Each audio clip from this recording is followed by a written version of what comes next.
Okay, so hello, good morning, everybody. Really excited to be with you all today. Thanks for bearing with me with the technical issues. Should be okay now, but if you, throughout the lecture, if there's any glitches, just let me know and I can hopefully try and sort it out. Hopefully you can all hear me all right and you can see me as well and can see the screen, of course, that's the main thing. So today, obviously, as you can tell from the screen there, the front slide, we're going to be talking about space, and we're going to be talking about specifically space religion. And as you can see, when religion goes extraterrestrial. So Carl introduced me as Brandon, and that is my name, but then also within the context of space religion and the space movement, which is what we call it, I'm actually known as Cometan. That's my name. That's what everyone refers to me as throughout, beyond my personal life and more professional life. And that's sort of my role in the movement as well, which we can talk about a little bit later on. So who am I? Well, I've done my bachelor's degree at UCLan in business and marketing. And then I moved on to do specifically religion, culture and society. And last year I completed my master's dissertation on astronomy and its sort of role in the origins of religion. So looking at how star worship and also early forms of astrology, star divination may have had a real impact on where religion came from. So I had to become like an archaeologist for a few months and begin to collect samples together and specimen. And it was really exciting, really enjoyed it. And it's sort of informing a lot of my scholarship that I'm doing on the side as well. So I'm still continue to be really interested in this area. As I just mentioned, I'm the founder of Astronism, and I'm also part of the space philosophy movement. This is where I'm sort of more known as Cometan in, and I spend probably the majority of my time outside of my PhD work doing work on astronism and space religion, which is probably a new concept to some of you, perhaps. Maybe some of you have not thought about that before, and probably there's some new terms that you may see today during this lecture that may spark some interest for you. So yeah, as Carl mentioned, I'm doing my PhD on freedom of religion and human rights and how governments recognize religions and how that has an effect on religious persecution and discrimination and all things like that. So got quite a lot of things going on at the moment, but that's how I like it. So but of course today we're going to be focusing on the space religion and how that connects to contemporary beliefs. But for this first section, what I really wanted to focus on was a lot of my work that I did last year for my master's, and that is the astronomical origins of religion. I identified about 5 different theories. You should be able to see them on the screen here. Each of them has a degree of truth, perhaps. I don't think they're all exclusive, but each of them are essentially proposing a type of theory for where religion came from or how to understand where religion came from. So you can see there's the feminist point of view, which focuses on matriarchal religion and the worship of goddesses and what role that played in the origins of religion during prehistoric times, specifically during the Stone Age and a little bit earlier as well. The psychedelic approach is interesting. That's one that's emerging as we speak. There's a few authors who are writing about how perhaps psychedelic substances caused some of the religious experiences that prehistoric and ancient people may have experienced. Obviously, they experienced these things and perhaps unintentionally we're consuming these substances and having sort of these experiences.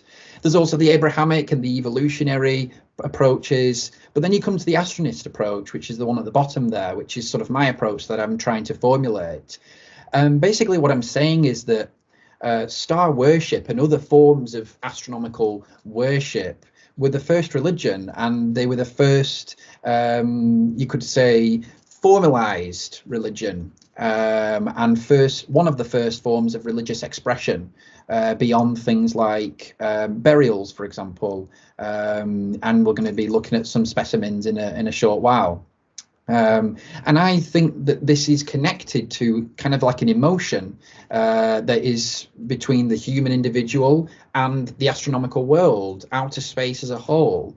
And I think that then came to influence other religions throughout history. And we're going to be taking a little look at how throughout history there's been a lineage of these astronomical influences, and how that may have influenced contemporary ideas about where we've come from, and where we're going in the future, more importantly, you could say. So just a few different examples, really, just some themes, really, that I came across in my specimen that I was looking at were constellation carvings. So I came across some specimen that showed how some prehistoric people had carved into rock faces the constellations that they saw in the sky, amulets depicting stars and other type of celestial phenomena, astronomical rock art, which we're going to take a look in a second, and then also utilitarian astronomical religion there, the fourth one down. What I mean by that is that religion that emerged from utility, so things like using the stars to navigate, was connected to survival. And so that's where things like star worship became in the society, was through navigation and also the seasons, looking at where the seasons, the stars were used to show how the seasons take place.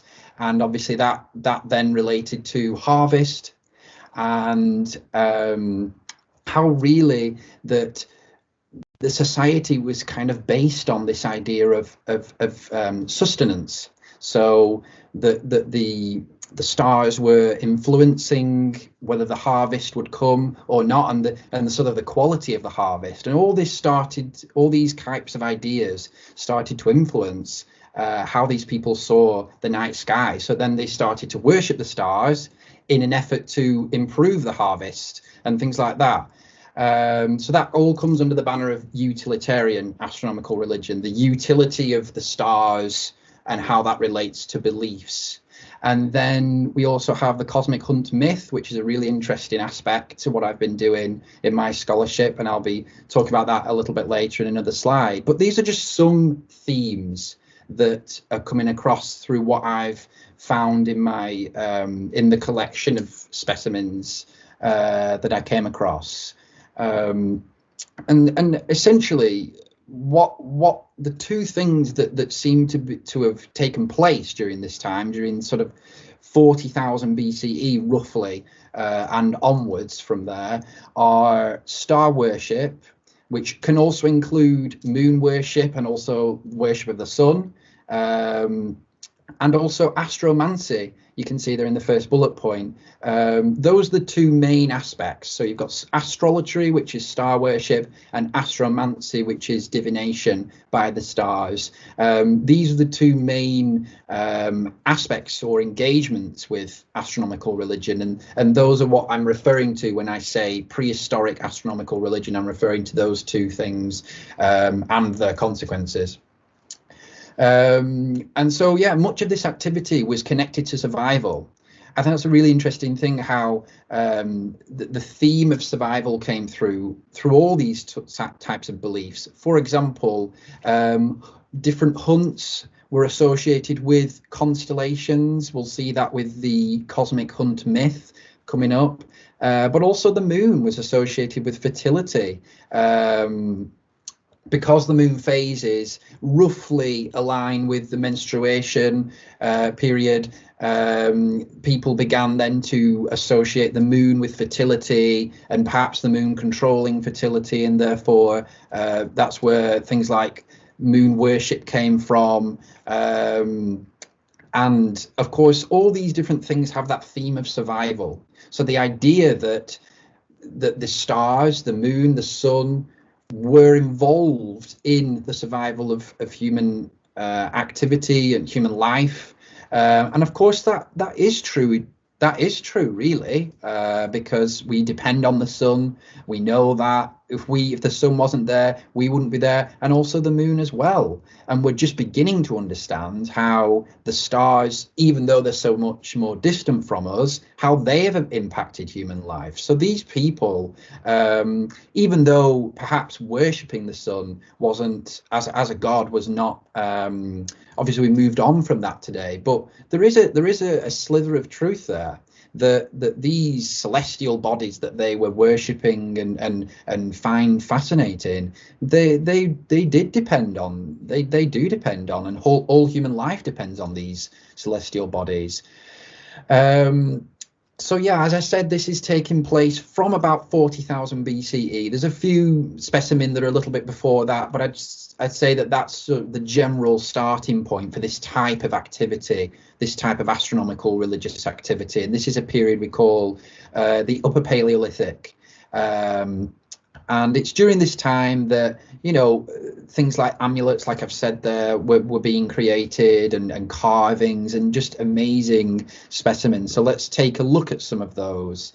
We've got the Pleiades aurochs. An aurochs was a type of like a bull type of animal. It's extinct now, and you can see the Pleiades, the seven sisters depicted above the aurochs there. On the second one, you can see the great star bull.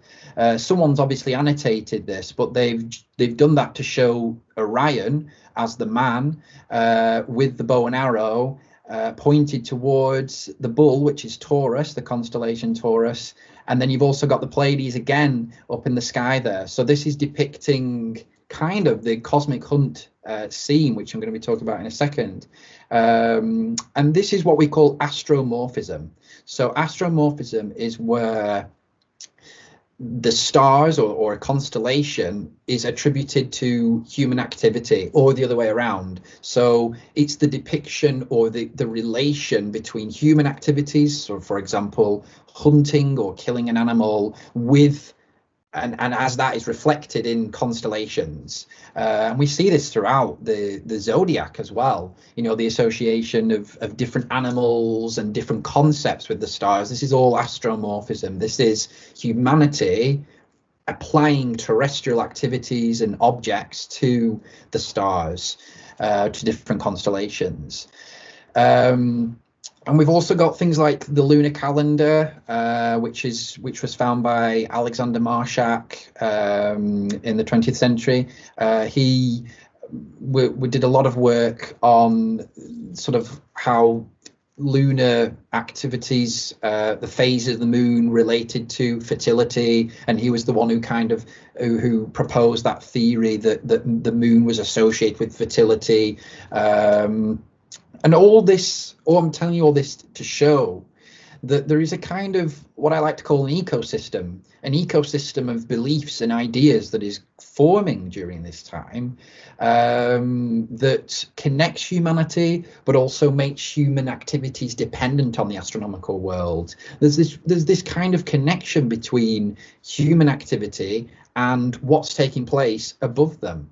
And I think that they most likely felt very connected to those stars and the moon and the sun as influencing definitely the affairs of the earth, whether the hunt went well, whether the harvest was a good harvest or not, was dependent on whether the stars were happy, and so therefore, you know, they would worship the stars in order to make them, to appease them, worship, offerings, giving offerings to the sun, as we'll see in a specimen on the next slide, and all this rich amount of just specimen, which is so amazing, come to form what I've described as the Astronic Tradition.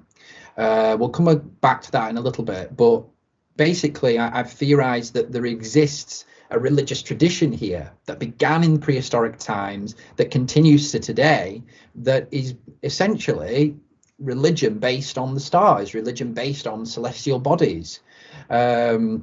A lot of that has been associated with paganism, obviously, but I see the Astronic tradition as really pre anything like that. I see it as having prehistoric origins before most of other organized religions came to be. Here are some more specimens, really interesting ones. I mean, there's that one there you can see on the left-hand side, the Berlin gold hat. We believe that this was used during sun worship ceremonies. So just amazing. There's only 4 of those hats that are actually known to have survived into contemporary times. As I just mentioned before, the sun offering there on the right hand side, that was Akhenaten, who is the father of Tutankhamun in ancient Egypt. He established a religion, kind of like a monotheistic religion, really, but based on the sun, and how, you know, the sun was sort of the almighty god, really, and Akhenaten was seen to be sort of offering things to the sun, and that's called heliolatry. It's the worship of the sun, or to regard the sun as god. And there's a few other specimens there as well. The Paleolithic Milky Way, that's one of the oldest ones, actually, and also the Great Star Amulet. That was an amulet that was discovered and was commented upon by Maud Mackensen, who was an American archaeoastronomer, and she noticed that this amulet that was created had the Ursa Major constellation engraved into it. So you sort of have to put yourself in their shoes. You know, you have to go back in time to these people in Upper Paleolithic Europe, and you know, try to understand that they saw the stars and then they were relating those to activities on the Earth. Of course, that's going to spark religious activity and religious beliefs. And so now we come to the cosmic hunt myth. And really, the cosmic hunt myth is not just a single myth, but it's actually a family of myths. It's a collection of stories and ideas that all share a common theme. And that theme goes as, the story is told as hunters basically running through the forests of Upper Paleolithic, probably most likely Asia, as you can see on the map there, you know, places like Siberia and places like that. This would seem to have originated. And essentially, yeah, they were going through the forest and then chasing some type of animal.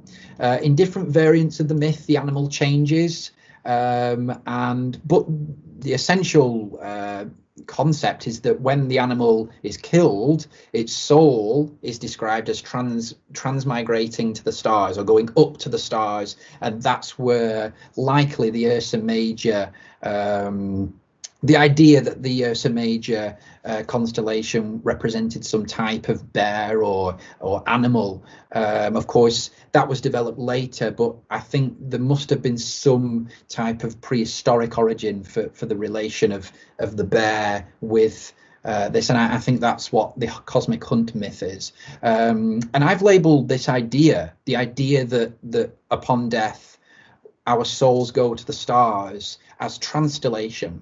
And you can actually see this a lot in many different cultures and ideas, and even just in popular culture today. You know, sometimes we tell our children, don't we, you know, of a past loved one, they're up in the stars. So that's, again, showing how even, you know, in popular, in culture, pop culture today, we sometimes refer to, you know, the past loved ones as being up in the stars. So this all originated from around 15,000 BCE, we think, because meaning the cosmic hunt, because the Bering Land Bridge, which was the bridge of land that was connecting Russia and Alaska, as you can see on the map there. It had broken away by 15,000 or after 15,000 BCE, after the last ice age. So that's, of course, people must have gone over to the other side, and they must have into America, and they must have taken these stories with them. And this is why similar stories exist among the Native Americans, and also among the Inca and other sort of pre-Columbian American civilizations.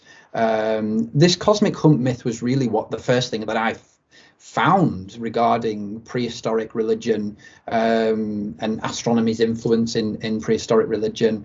And this is what sparked really my interest in this area of study. And there's still so much more to be done in this area. But this is my dissertation. It was the front cover of my dissertation that I did last year. So you can take a look at that if you wish. The link's there, and also my email's there as well if anyone wants to contact me regarding anything to do with prehistoric astronomy or prehistoric religion, origins of religion, or if any of you want to do an essay or something on this type of thing, then just let me know and I can help out, or provide resources and things like that. So essentially, what I say all this to say that there exists a tradition here. There exists a collection, a large body really, of religious ideas, practices, beliefs that can be formulated into a tradition. So in religion, we have the three major traditions: the Abrahamic, which is probably what most people will be most familiar with, the Taoic tradition, which is from China. So you've got things like Confucianism and the Chinese religions. And then you've got the Dharmic tradition, which is, of course, the Indian religions, so Hinduism, Buddhism, etc. And essentially what I'm saying is that there exists a fourth major world tradition of religion, and this includes all beliefs about the stars and astronomy and the moon and the sun. And I've called this the Astronic Tradition. Of course, this is still quite a controversial idea. It's a new idea, so it's getting some interesting feedback. But of course, I'm going to keep on championing this and just continue to, collect specimen together. I'm collecting specimen all the time. People send me, new discoveries. They're making new discoveries all the time from the ancient world and prehistoric worlds. So essentially what I'm saying is that all of this forms together to a lineage really of religions and beliefs that then connect to contemporary times. Just some things to consider are the implications for the origins of religion. What does astronomy's role in the origins of religion have implications wise? What does this mean for other religions? What does this mean for how we understand where religion came from?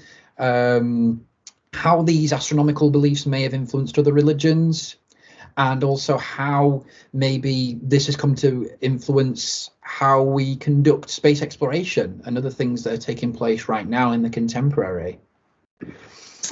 So that was the prehistoric side and this sort of ancient prehistoric side of the Astronic tradition. But of course, there are more contemporary forms, and it's continued to the present day with a lot of work that I'm doing. But one of the people who I really sort of admire really is an Italian philosopher called Giordano Bruno. You may have heard of him. And he, so we're coming to the sort of the 16th century now. And of course, there's a lot taking place during this time. You've got Galileo, you've got who's discovering all these different astronomical bodies. And also you've got Nicholas Copernicus, who's presented a formalized theory for heliocentrism, the idea that the Earth revolves around the sun rather than the sun revolve around the Earth. So there's a lot taking place at this time. And basically, Giordano was a proponent of the belief that other worlds, other planets, harbored life of some sort. And what this is called is cosmic pluralism. We have different words for it today, and sometimes cosmic pluralism is still used. And sadly, he was actually burnt at the stake for his ideas and beliefs. A lot of his work has survived to the contemporary, but this just shows, I think, that all these astronomical discoveries that were taking place really were having an effect on religion, and how religion was dealing with these things, and how humanity as a whole was beginning to deal with the idea that maybe we aren't that important, maybe we aren't the center of the universe. And I think humanity is still grappling with that idea today. A lot of the discourses that I'm a part of, that's a really big question, is that, you know, are we the most important thing in the universe as a sentient, as an intelligent species, or are we not? So you can see there, can't you, how Giordano and his beliefs and ideas have progressed from those very primitive ideas from prehistoric times, and how that has progressed on to today through scientific discovery and also improved technology with the use of the telescope, of course. So we've got Giordano, and then we move on to about 200 years on to Russian cosmism, which is really, really interesting. And this was led by a man named Nikolai Fyodorov. And he led a group called the Cosmists, which were a group of Russian philosophers and thinkers who sort of took a lot of the ideas of previous astronomers and took them to a whole new level, and began to postulate that humanity would colonize the Milky Way, that there is some sort of cosmic God that exists, that life extensions are possible, and that even one of Fyodorov's main beliefs was that through science and technology, humans could master death and be able to resurrect the dead. And of course, that really does not sit well with, of course, the Christian church. But you can see how again, it's progressing along. So you've got Giordano, who believes in life on other planets, and then you've got Fyodorov, who believes that we're going to colonize all of those planets. So it's all progressing up to today's activities that are taking place. You know, these types of things are coming true. You've got the Mars missions that are taking place and things like that. So maybe Fyodorov was right. I don't know. But and cosmism has come to influence the existing transhumanist movement. And I also consider it as part of the Astronic tradition. But that was, and of course, it clashed a lot with the religious orthodoxy of the time, the Russian Orthodox Church. But they were a great group of thinkers and people who really have inspired me to do a lot of what I'm doing today as well. If you want to know more about the Russian cosmists, you can take a look at that book there by George Young. It's probably the best one on the Russian cosmists. And really what I'm trying to say here is that trying to show really how beliefs about the stars have progressed throughout history to the present, and that there really does exist a relationship between humanity and the astronomical world, that the religious beliefs of humanity have really been shaped by the activities above us and in the heavens, as they would usually say. Just wanted to quickly go over this this era and how Soviet space age, and how the Soviets used cosmism and the ideas of cosmism in the propaganda. So cosmism was officially outlawed by the Soviet government. However, the Soviet government used similar ideas to give their citizens a kind of para-religion or a civil religion, if you will, because of course religion was also heavily restricted in the Soviet Union. And space exploration was seen as a kind of human endeavor that was to give humanity purpose and meaning, and it was a kind of cosmic religion, if you will. And this is what fueled the space race, really, these types of ideas. But of course, they all came under the auspices and control of communist ideology, as you can see in some of the propaganda there. But essentially what I wanted to try and show here is that beliefs about space exploration have already been used in a religious context, or a para-religious, a quasi-religious context before this, and how, you know, the ideas of cosmism may continue to affect space exploration as we go forward. So as we move on to section 3, we move into the future of faith, and having now understood the history and the more recent activities in space religion, what impact does this have for the future of belief about the stars? So a lot of what I'm involved in is what we call space religion, which isn't a single religion, but is instead a category of religions and movements and philosophies and different organizations. There's two words there that are quite important. You've got exotheism, which is any belief that incorporates the existence of sentient or sapient beings in the cosmos. In my terminology, I distinguish between sentient and sapient, as sentient is things like animals that are not intelligent as humans, and then sapient is anything that is just as intelligent as humans or more intelligent than humans. And so there's a vast range of beliefs regarding whether there exists, intelligent life in the cosmos, or just sort of sentient, unintelligent life. But it's still life, of course, and it could evolve to become intelligent life. And then you've also got astrotheism as well, which can be applied to all aspects of space religion, all the way back to prehistoric times, because it encompasses any belief directed towards celestial objects. So you could say that about the sun in ancient times, when it was worshipped. That's kind of a form of astrotheism. It's essentially the association of gods and things with celestial bodies.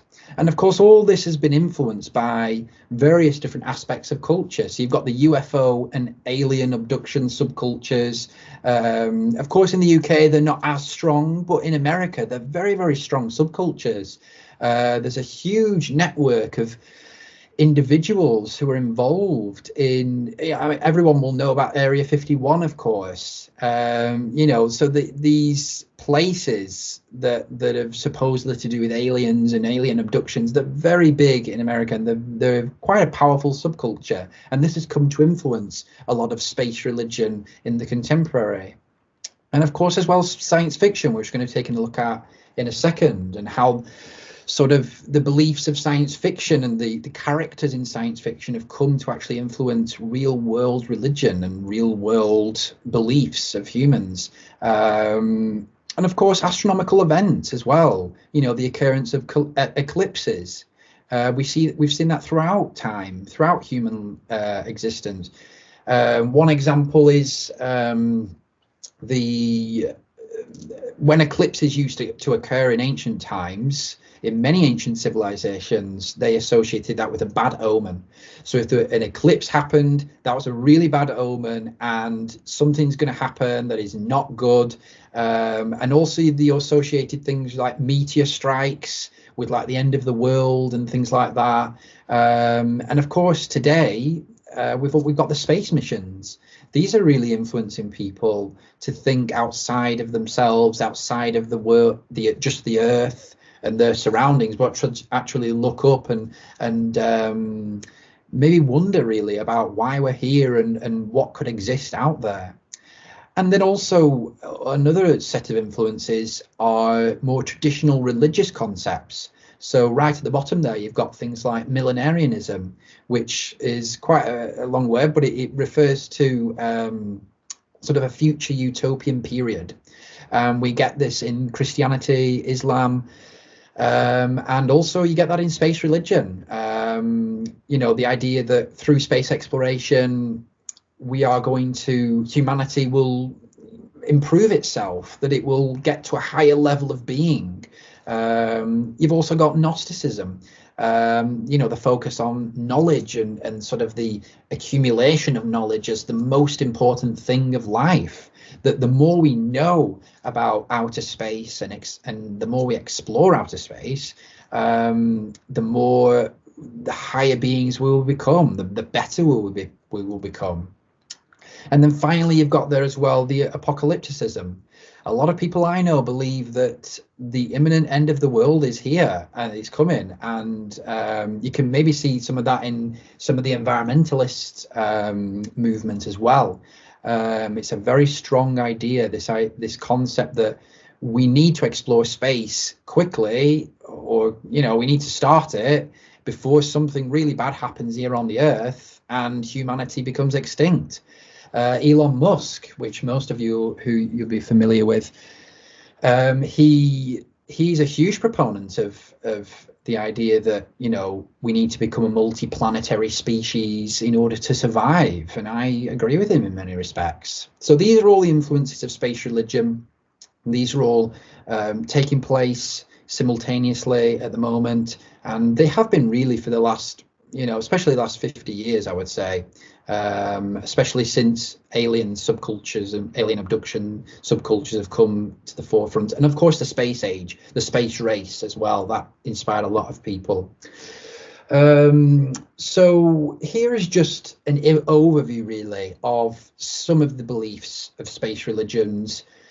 Not all religions that are space religions believe all of these different things, but these are just an array of different ideas and beliefs that people may gravitate towards. And on the left-hand side are just some other terms that we may refer to, space religion as. So astronomical religion, you've heard me say that today. Astral religion, celestial religion, all these types of things. They're all words that need organizing, and I feel that that's part of my role, is to sort of organize all these terms and give them definitions and what does these different things mean, and no one's done this yet. So I feel like this is my role, and my scholarship is about trying to define some of these terms and trying to fit them together, really, trying to organize it, trying to systemize it. So the contemporary space religion, I believe, has come from really a grounded theory in Thomas Luckman, his theory about invisible religion. So Thomas Luckman postulated that religion continues to have a significant influence on society, but in a different way than just church going or church attendance. And what he saw as religion taking a place, engagement with religion and religiosity as taking place privately or in different, more personal ways. And you can see that with the emergence of spirituality as a concept distinct from religion, but still engaging with those types of religious ideas. Spirituality is much more personal and a lot less communal and shared than what religion is, of course. Religion is all about the communal. It's all about the sort of mutual worship and church attendance. And I really see this sort of invisible religion idea as affecting sort of religious expression online, and how people engage with religious ideas through social media. That's how I engage with people from all around the world on these types of topics. We have conversations, arguments, debates through the internet, and of course, like what I'm doing today, I'm doing a lecture for you guys today. So this is engaging with religious topics, but in a non-traditional way.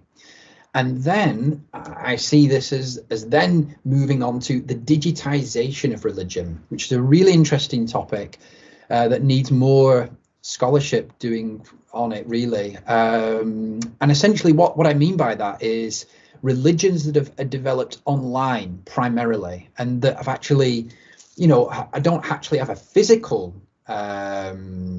sort of structure yet, and are not established in a physical way, but are very much established in a digital way.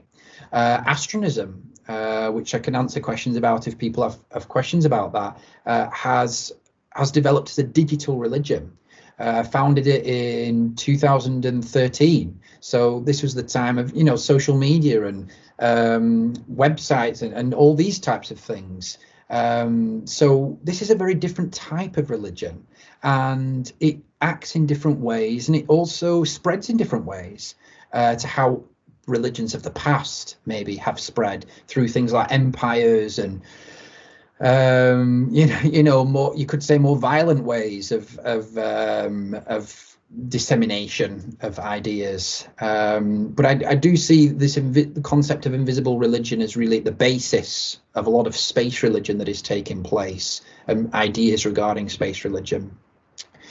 And of course, another influence is science fiction, and this is perhaps what this particular module maybe is geared towards, is the role of religion in science fiction, and also what science fiction has given religion. I think sometimes we can always think, well, it's religion that gives science fiction a lot of its ideas, and that's true, and we're going to come to Star Wars in a second, but also science fiction is giving religion and people's beliefs, new ideas and new beliefs taking place, which is really interesting.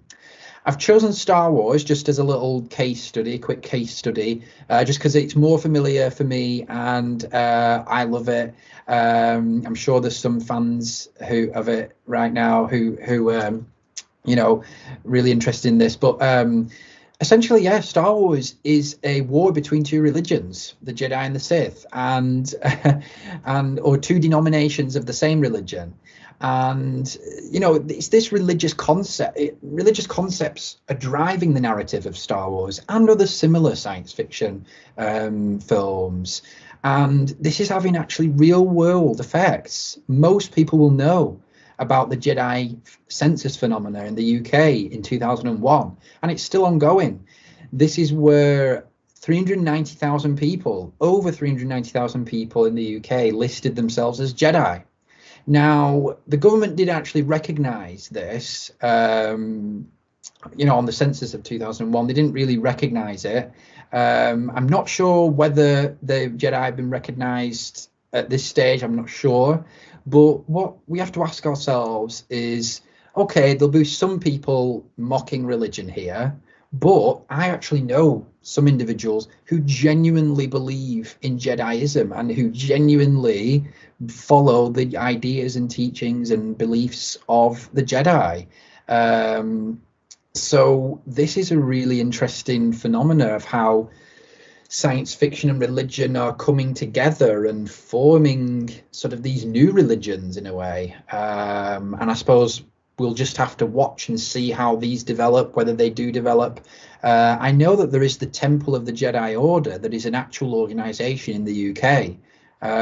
Some people just disregard it. Some people just say, well, they're just mocking religion. But these people genuinely do believe in the Jedi beliefs and the Jedi practices, meditation, and beliefs like the Force and ritual.